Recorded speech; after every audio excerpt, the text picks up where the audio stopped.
नमस्कार छात्रों।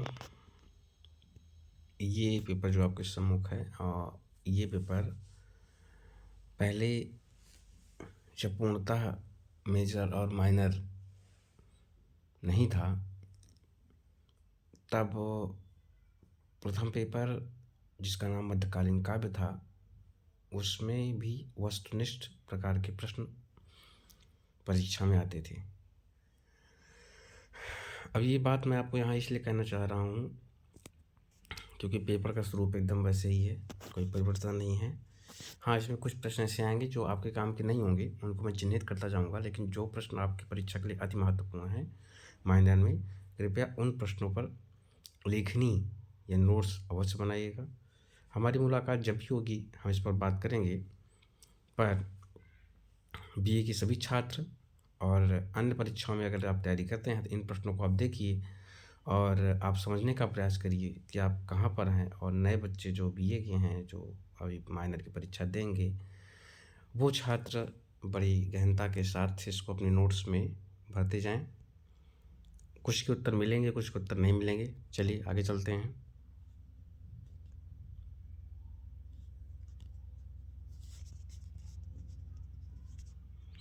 पहला प्रश्न है, रहीम के दोहे आधारित हैं। देखिए आपके यहाँ सिलेबस में, आपके यहाँ भी सिलेबस में रहीम नहीं है, ठीक है। तो अब्दुल रहीम खान खाना नहीं है, लेकिन पहले थे, तो ये आपके काम का नहीं है। तो जो नीति का दोहे थे वो इनके थे।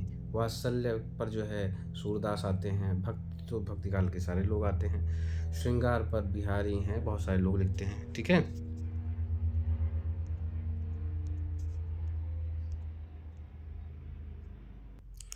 अब ये प्रश्न भी आपके काम का नहीं है। प्रश्न नंबर 3 भी, 4 भी आपके जातन की झाई परे श्याम हरि होए, ये बिहारी का है, ठीक है। मेरी बवाधा रो राधा नागर सोई, जातन की झाई परे श्याम हरि, ये पहला ही शायद दोहा है जब मैंने पढ़ाया है। तो आप इसका उत्तर क्या लिखेंगे? आप इसका उत्तर लिखेंगे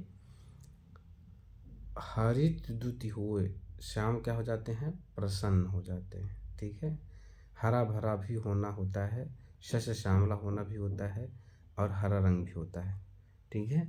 तो जा तन की झाई पड़े तो प्रसन्न हो जाते हैं। उत्तर सारे सही हैं। सबसे सही, सबसे ज़्यादा सही उत्तर की बात है कि जो जब राधा जी की समीप आती हैं श्री कृष्ण जी के, तब क्या दृश्य होता है? तब दृश्य यही होता है। श्लेष अलंकार तो सारे सही हैं, लेकिन सर्वोत्तम उत्तर का लक्ष्य क्या हो सकता है? लक्ष्य यही है कि श्री कृष्ण राधा जी के संपर्क में जब होते हैं तब प्रसन्न मुद्रा में रहते हैं। यहाँ पर ये दिखाया गया है। ये एक प्रश्न और इस पर चलते हैं।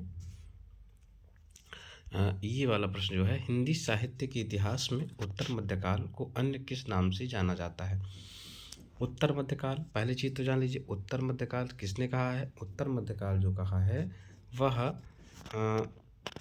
उत्तर मध्यकाल, ये ब्यौरा जो है शुक्ल जी अपने हिंदी साहित्य के इतिहास में दे रहे हैं, और जो शुक्ल जी दे रहे हैं तो वो मध्यकाल को दे रहे हैं। मध्यकाल के पूर्व मध्यकाल को वो कहते हैं, पूर्व मध्यकाल का जो नाम है छात्रों वो है भक्तिकाल, और उत्तर मध्यकाल का नाम है रीतिकाल। उत्तर माने होता है आगे, पूर्व माने पहले, चारण काल जो है वो है आदिकाल का नाम। हो गया क्लियर, याद रखिएगा इस चीज़ को। आगे चलते हैं। मध्यकाल, ये देखिए पांचवा प्रश्न आपके सिलेबस में नहीं है तो इससे कोई मतलब नहीं है। हाँ, 9वां प्रश्न आपके काम का है, कबीर के गुरु का नाम क्या है? तो कबीर के गुरु का नाम आपको याद रखना होगा। कबीर के गुरु का नाम है, यह मैं और प्रश्न पर भी चर्चा कर ले रहा हूँ क्योंकि समय जाए तो कम से कम कुछ लाभ होना चाहिए, ठीक है। यहाँ पर जो बिहारी वाली बात है, बिहारी के 713 दोहे हैं। कहीं कहीं बात आती है कि भैया 713 हैं, 719 भी होते हैं। तो मुझे एक जगह जो आंकड़ा मिला मैं आपको बता देना चाहूँगा, वो आंकड़ा ही कह सकता हूँ। तो 713 दोहे हैं, प्लस उसमें जो 6 हैं यानी 19, ठीक है। 719 जब हो रहा है तो ये जो 6 हैं वो 16 हैं, ठीक है। जो मुझे शोध पर मिला है, आप उस पर विचार भी कर सकते हैं, शोध और जानने की कोशिश कर सकते हैं, लेकिन मेरी तरफ से 713 दोहे थे और 6 जो है उनके सोरठे थे। कबीर के गुरु का जो नाम है कबीर के गुरु का नाम भी आपको चर्चा कर लेना चाहिए। कबीर के गुरु का नाम, यहाँ पर मैं कई सारे प्रश्नों पर चर्चा करूँगा उत्तर पे। जैसे कबीर के गुरु का नाम उत्तर तो आपको चाहिए, वो रामानंद है, ठीक है। पर नरिहर दास कौन है, वल्लभाचार्य कौन है, विट्ठलनाथ कौन है? तो नरिहर दास जो हैं वो रामानंद के शिष्य हैं, ठीक है। पर रामानंद नरिहर दास किसके शिष्य हैं? मतलब नरिहर दास के शिष्य का नाम क्या है? तो तुलसीदास उनका नाम है, तुलसीदास, ठीक है। अब इसके बाद जो है वल्लभाचार्य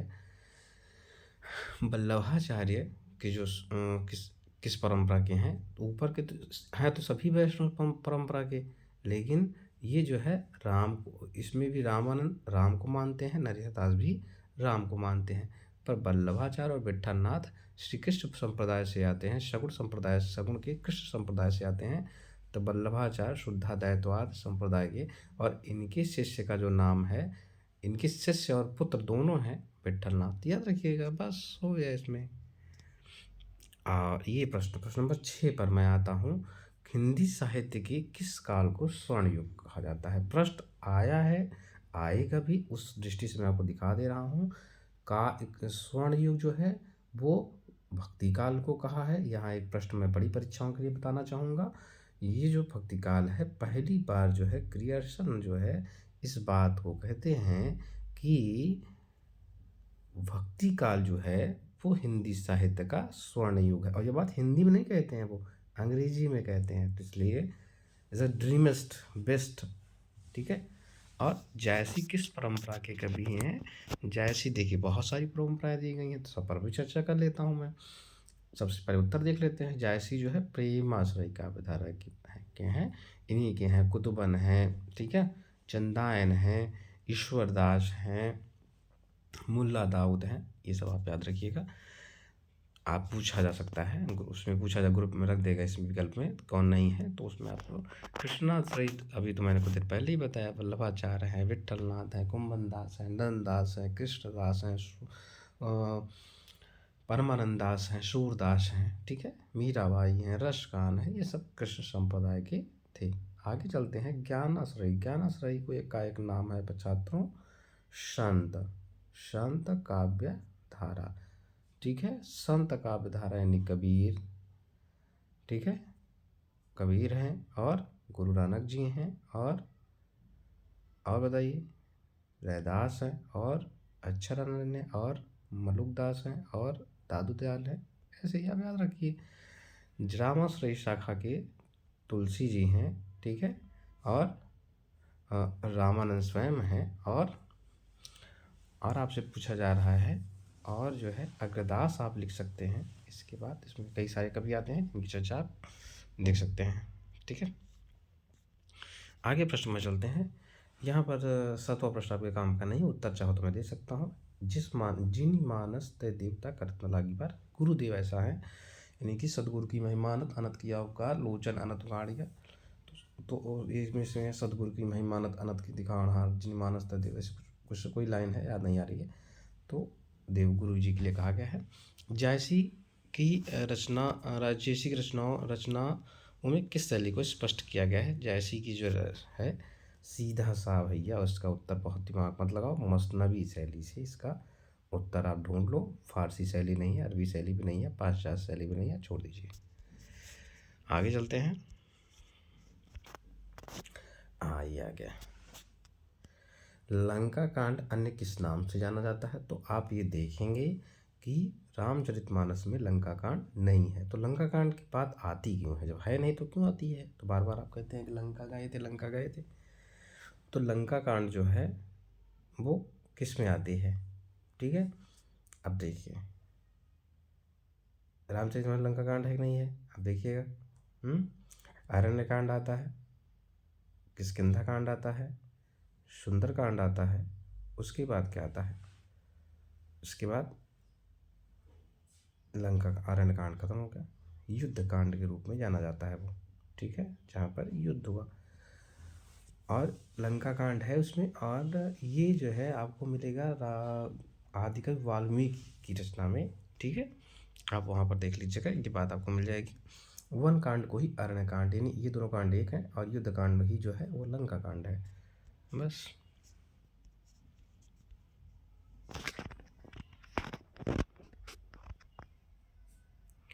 अगले प्रश्न पर हम आते हैं। प्रश्न है, कबीर के अनुसार सोई हुई अंतश्चेतना कैसे जगती है? कबीर के अनुसार सोई हुई अंतश्चेतना हरि की कृपा से, भगवान तभी मिलेंगे जब तक गुरु नहीं मिलेंगे। अब खत्म हो गया बात। गुरु की कृपा से बिल्कुल सही, माता के पिता की कृपा से, माता पिता की कृपा से कबीर के अनुसार कुछ भी नहीं हो सकता है। मित्र की कृपा से बिल्कुल नहीं, ये केवल कृष्ण संप्रदाय में ऐसा हो सकता है, क्योंकि हरि ही मित्र हैं और मित्र गुरु के दो, हरि मित्र हैं और हरि सब कुछ कर सकते हैं। तो ये थोड़ा सही लग रहा है। अंतःचेतना जो जग सकती है, अगर कोई हमें बता सकता है कि हम कौन हैं, हम अंशी हैं, अंश हैं, ये हमें कौन बता सकता है? ये केवल गुरु ही बता सकता है। तुलसीदास की जो प्रामाणिक रचना है जिसकी बात शुक्ल जी ने की है वो है 12। रामचरितमानस में कुल कितने कांड हैं? सीधा सा उत्तर मिल गया, 7 कांड हैं। क्रमों को, अब क्रम भी याद रखिएगा। वात्सल्य सम्राट के नाम से किसे कहा जाता है? वात्सल्य सम्राट जो है वो वात्सल्य सम्राट जो है वो हैं सूरदास। राजखान कौन है? रसखान जो है वो मुस्लिम कवि हैं, ठीक है। इनकी टीवी कुछ शब्द होना चाहिए, याद नहीं आ रहा है। तुलसीदास जो है वो समन्वयवाद और लोक मंगल कवि हैं, बहुत सारे नाम इनके। खड़ी बोली के जन्मदाता या प्रवर्तक के रूप में नहीं, इनका नाम नहीं आएगा, लेकिन नीति और भक्ति और बहुत सारे मिश्रित दोहे जो है इन्होंने रहीम ने कहे हैं। रामचरितमानस की जो भाषा है वो सीधी सी आप याद रखिएगा। रामचरितमानस की जो भाषा है वो है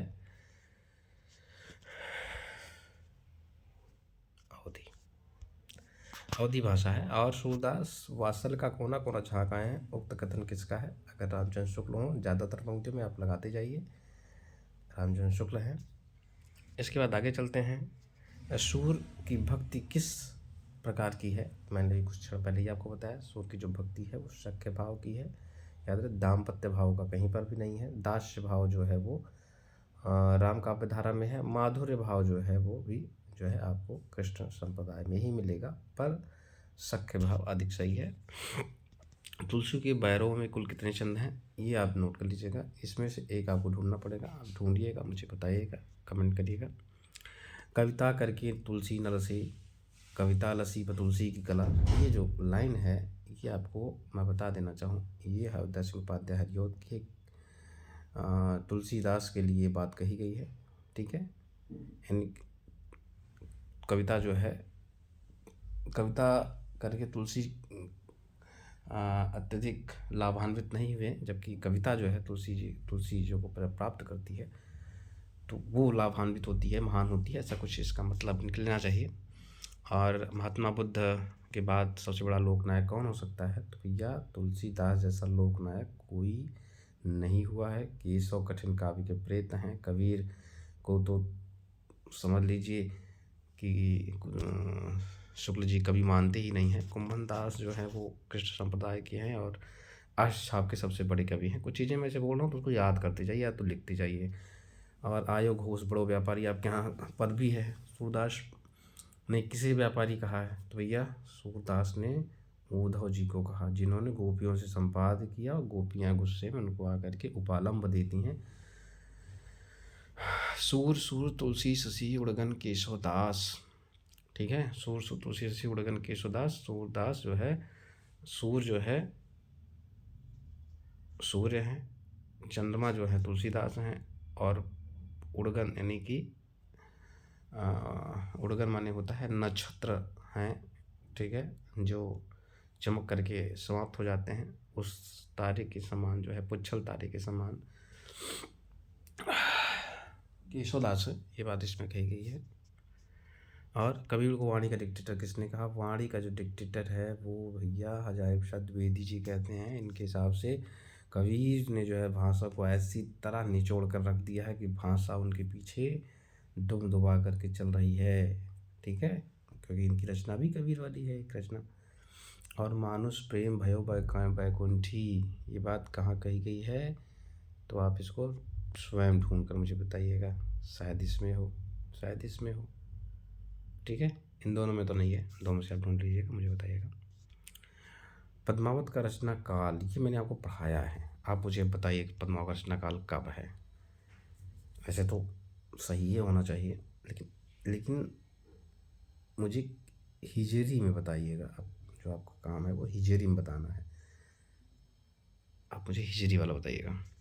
रहीम खान खाना को अकबर ने, इनको जो है अकबर के मित्र रहे हैं, तो अकबर ने इनको क्या किया है, अकबर ने इनको उपाधि दी।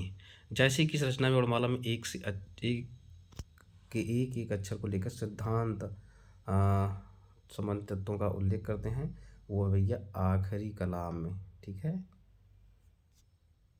आप इसको देख लीजिएगा। रहीम से मतलब ही नहीं है आपको। आगे चलता हूँ।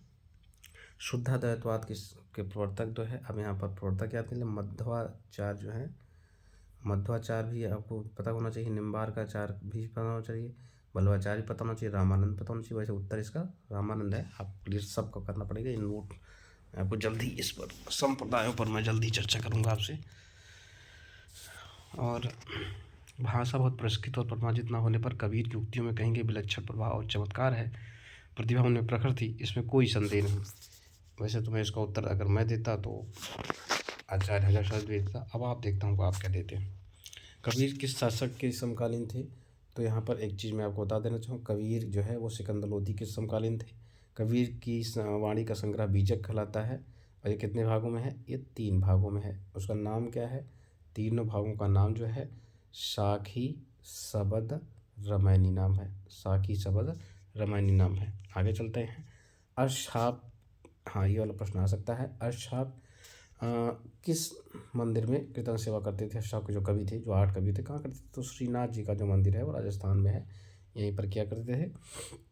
12वें रामायण के रचयिताकार जो है वो हैं तुलसीदास। आगे चलते हैं। अकबर के नवरत्नों में एक हैं, अकबर के नवरत्नों में कौन है? अकबर के नवरत्नों में रहीम है। ठीक है, गोकुल सवै गोपाल कवि थे। ठीक है, गोकुल सवै गोपाल बता दी, एक रचना किसकी है? ये है सूरदास की। आगे चलते हैं। कबीर काव्य में उपलब्ध अहिंसा का महत्व किस संप्रदाय से है? अहिंसा किस में है? अहिंसा वैष्णव संप्रदाय में भी आती है। और किस संप्रदाय, कबीर के काव्य में, अच्छा किस संप्रदाय से है? तो वो बौद्ध संप्रदाय से आती है भैया। तुलसीदास किस कृत विनय पत्रिका की भाषा जो है वो कौन सी है? छात्रों, वो भाषा जो है ब्रज भाषा है। आगे चलते हैं।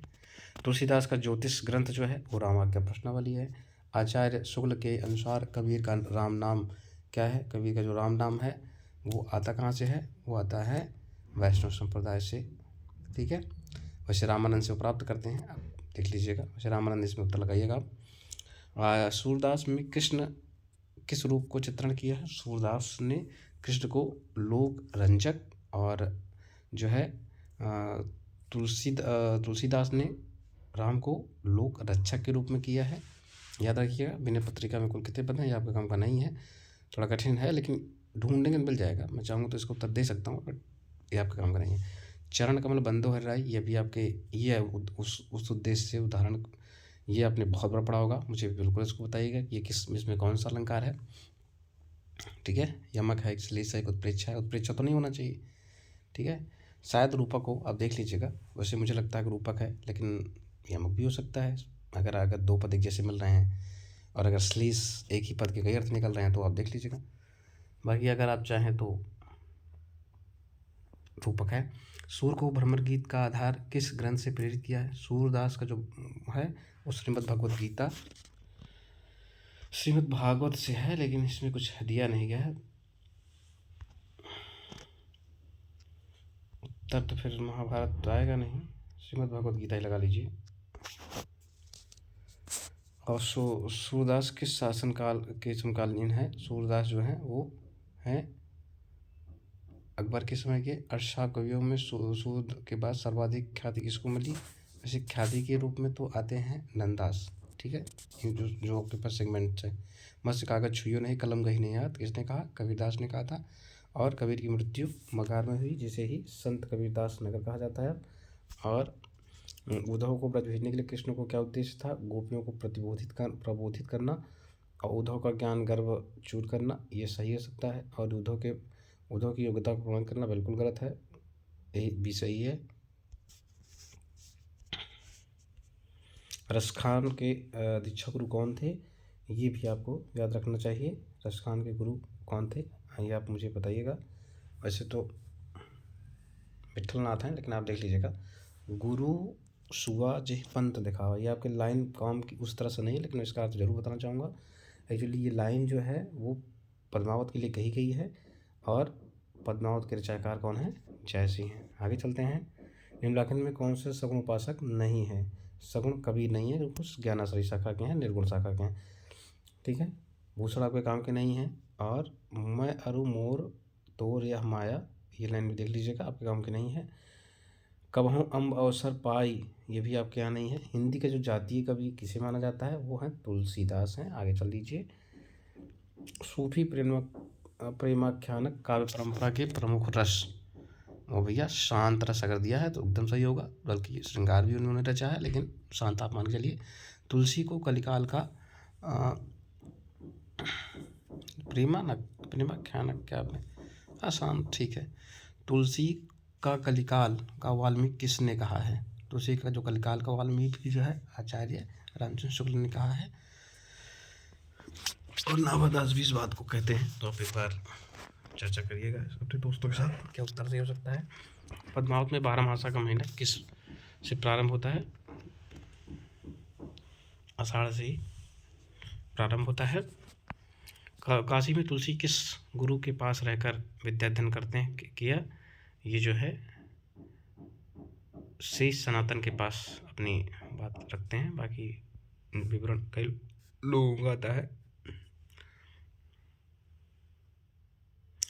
और साखी का मूल तत्सम क्या है? साक्षी होता है, शिवा भवानी से मतलब नहीं है। तुलसी किस दार्शनिक मत, तुलसी का जो दार्शनिक मत है वो कौन सा है? अद्वैतवाद शंकराचार्य का है, शुद्धाद्वैत वल्लभाचार्य का है, द्वैतवाद जो है मध्वाचार्य का है, और विशिष्टाद्वैतवाद ही जो है वो है तुलसीदास का। आगे चलिए, ये वाला छोड़ दीजिए, वैसे प्रेम वाटिका उत्तर है, लेकिन छोड़ दीजिए। कि लता जो विद्यापति की है, दान लीला छोड़ दीजिए, और अष्टयाम जो है वो दूसरे की है। अष्टयाम से 2 रोम रचनाएं हैं, आप ढूंढिएगा। अष्टयाम नाम से 8 है, 8 पहर में ईश्वर की वंदना करना अष्टयाम होता है। चौपाई में 16 मात्राएं होती हैं, याद रखिएगा। तुलसीदास के मानस का हंस किसने कहा है? अमृतलाल नागर ने कहा है, अमृतलाल नागर ने इनको जो है। और सूरदास के लिए एक रचना है खंजन नयन, ठीक है। तो खंजन नयन किसने कहा है सूरदास को? अमृतलाल नागर ने कहा है। और तुलसीदास को मानस का हंस अमृतलाल नागर ने कहा है, ठीक है। सी मुख शरद कमल जिमी किमी कहीं जाए, पंक्ति में कौन सा छंद है? आप दिन की मुझे बताइएगा। चौपाई तो देख लीजिए, चौपाई है, क्योंकि अभी मैंने पहले बताया। वैसे सोरठा होना चाहिए, लेकिन आप क्लियर कर लीजिएगा, गिनना पड़ेगा। और किस आलोचक ने आत्मा को आत्मा की मुक्तावस्था को ज्ञान दशा और हृदय की मुक्तावस्था को रस दशा कहा? रामचंद्र शुक्ल ने कहा है, ठीक है। ये आप नोट कर लीजिएगा। रामचंद्र तिवारी भी हैं, इनकी एक रचना का नाम है हिंदी गद्य साहित्य का इतिहास। इन्होंने एक रचना का संपादन किया हिंदी साहित्य का इतिहास का। माता प्रसाद पांडे के लिए भी उतनी जानकारी नहीं है। इन मुसलमान हरिजनर पर कोटि बिंदु जारी है, ये जो है रामचंद्र शुक्ल कहते हैं। किसके लिए कहते हैं? रसखान के लिए कहते हैं। आगे चलिए। आदिकालीन काव्य किस बात को स्वर्णव काल मानता है? आधुनिक काल में, देखिए प्रश्न आया था तभी कुछ देर पहले कि आदिकाल इनमें से स्वर्ण युग कौन सा है, तो हम भक्तिवाल कहते हैं। लेकिन अगर आधुनिक काल में, तो आधुनिक काल में जो छायावाद है बच्चों, वो स्वर्ण युग माना जाता है। बिहारी से सही की भाषा जो है वो ब्रज है, क्योंकि बिहारी रीतिकाल के हैं, इसलिए सीधा सीधा ब्रज भाषा वहाँ ज़्यादातर है। आप इसको देख लीजिएगा। आगे चलते हैं हम लोग। बिहारी इसके बाद गागर में सागर भरने का काम बिहारी ने किया है, देख लीजिएगा। गागर में सागर भरने का काम बिहारी ने किया। और आगे चलते हैं हम लोग। घनानंद मोहम्मद शाह रंगीले के यहाँ दरबारी कवि थे। बिहारी के प्रसिद्ध रचना जो सतसई है, सतसई का मतलब 700 दोहा होता है। घनानंद के संबंध में रीतिकाल के किस काव्य परंपरा से है, तो भैया घनानंद है रीतिमुक्त से। आगे चलिए, रहीम का जन्म से मतलब नहीं, कठिन काव्य का प्रेत जो है वो केशव को आचार्य शुक्ल ने कहा है। रचनाएं क्लिष्ट हैं, पढ़ने में भाव बड़ी कठिनाई से निकल पाता है, इसलिए है। इसके बाद बड़ा कवि और बड़ा सूरमा कहा जाता है, देख लीजिएगा, भूषण होने चाहिए, लेकिन आप देखिएगा आप सिलेबस में है नहीं वो। रीतिकाल के प्रवर्तक कवि 81वें नंबर का प्रवर्तक कवि जो हैं वो केशवदास हैं, याद रखिएगा। और संवाद योजना केशव की ही बात की जा रही है, लेकिन आपके यहाँ सिलेबस में है संवाद योजना, देख लीजिएगा। रसप्रिया आपको मैंने पढ़ाया, कवप्रिया मैंने आपको पढ़ाया, तो उसमें सब बढ़िया से दिया गया है। निम्नांकित में कौन सी रचना नहीं है? रामचंद्रिका इनकी है, ऋषिप्रिया इनकी है, कवप्रिया है, शिव भानु भूषण की रचना है, देख लीजिएगा। 86 किसे प्रेम का कवि कहा जाता है? प्रेम का कवि जो है वो घनानंद को कहा जाता है। आगे चलते हैं। नहीं पराग नहीं मधुरमुन नहीं विकास काल, किसकी लाइन है ये भैया? जब बिहारी के रूप में प्रतिष्ठित होने जा रहे थे तो पहला पद उन्होंने लिखा था, ठीक है। किसके लिए लिखा आप मुझे क्लियर बताइए। इनके राजा कवि का नाम राजा किसके यहाँ थे उसका भी आपको नाम पता होना चाहिए। भूषण से मतलब नहीं है। और आगे चलते हैं, ये सब छोड़ दीजिए, आगे प्रश्न में चले। रीतिकाल की उस कवि का नाम बताइए जिसने वीर रस में काव्य रचना की है। भूषण है, आपके सिलेबस में नहीं है, ये देखिए। श्रृंगार प्रकृति दो हैं, ये बहुत कठिन प्रश्न है, इसको आप ढूंढ लीजिएगा। मंदाष्टक भी आपका काम करना। बिहारी के युवा काल कहाँ बीता, ये प्रश्न आपके काम का है नहीं, बट तुम्हें पता होना चाहिए। ग्वालियर में बीता, देख लीजिएगा, या आगरा में बीता। और घनानंद रामचंद्र शुक्ला है 96 का उत्तर। और इसके बाद घनानंद का सबसे प्रसिद्ध रचना कौन सी है? सुजान हित, ठीक है। और घनानंद का प्रिय छंद कौन सा है? उनका सवैया प्रिय छंद है। और ये हो गया सारा समाप्त। मुझे बताइए कैसा वीडियो लगा। बहुत सारे प्रश्न होंगे जिनके उत्तर आपको बहुत स्पष्ट हुए होंगे, बहुत सारा व्याख्या मेरी अच्छी लगी होगी, तो कमेंट करिएगा कैसा आपको लगता है। और लाइक एंड सब्सक्राइब कर सकते हैं तो कर लीजिए, कोई दबाव नहीं है, क्योंकि ये मैं अपनी संतुष्टि के लिए करता हूँ। और अगर आपको इससे लाभ मिलता है बहुत अच्छी बात है। पेपर नज़दीक है, पढ़ते रहिए। और नया साल आने वाला है, कुछ चीज़ें जो रह गई हैं उनको आप छोड़ दीजिए, और जो अच्छा हो सकता है उसको अच्छा करिए आप। लाइफ है, बहुत सारी चीज़ें छूटती हैं, बहुत सारी चीज़ें मिलती हैं, उनके बीच का एक रास्ता आपको बनाना पड़ता है। लेकिन जिनसे भविष्य सुरक्षित हो सकता है उसे तो करना ही पड़ेगा, अनुशासन की आवश्यकता होती है।